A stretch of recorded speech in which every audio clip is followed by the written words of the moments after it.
And now for our weekly economics roundup, I'm joined by the ABC's Stephen Long. Stephen, hi. The political turmoil in Canberra this week has suddenly made the Eurozone look downright functional.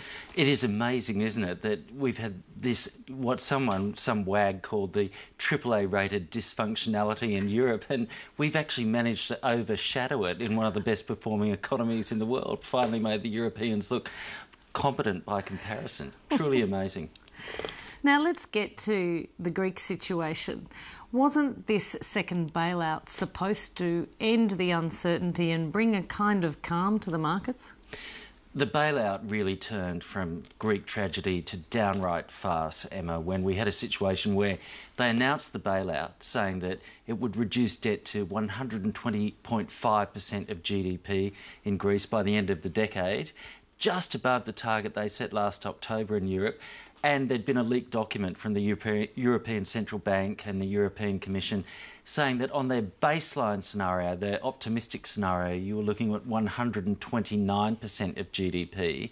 And if things went a bit awry, you could be looking at 160% of GDP by the end of the decade. And they said it was unlikely, even when the program finished, that Greece would be able to access the markets and borrow money. And I'd say that's pretty understandable. Absolute ridiculous farce situation. We now have confirmation that Europe is in a double deep recession on the official figures this week, and Portugal has come out and said, hey, we're probably going to need more money. So why didn't they just let Greece default?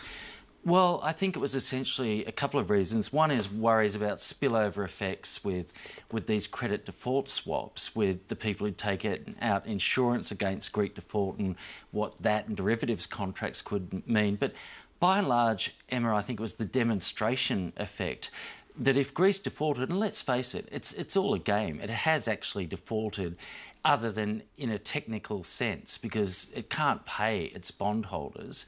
But if it was allowed to actually technically default, then maybe Portugal would default, maybe Spain would default, maybe they'd see that as a better option, and the banking system would come undone. This was all about trying to protect the banking system. And I don't know if it's going to work. The Reserve Bank, though, is pretty optimistic. They're saying, don't worry, be happy, things are good down here, the resources boom is kicking on, don't worry too much about Europe.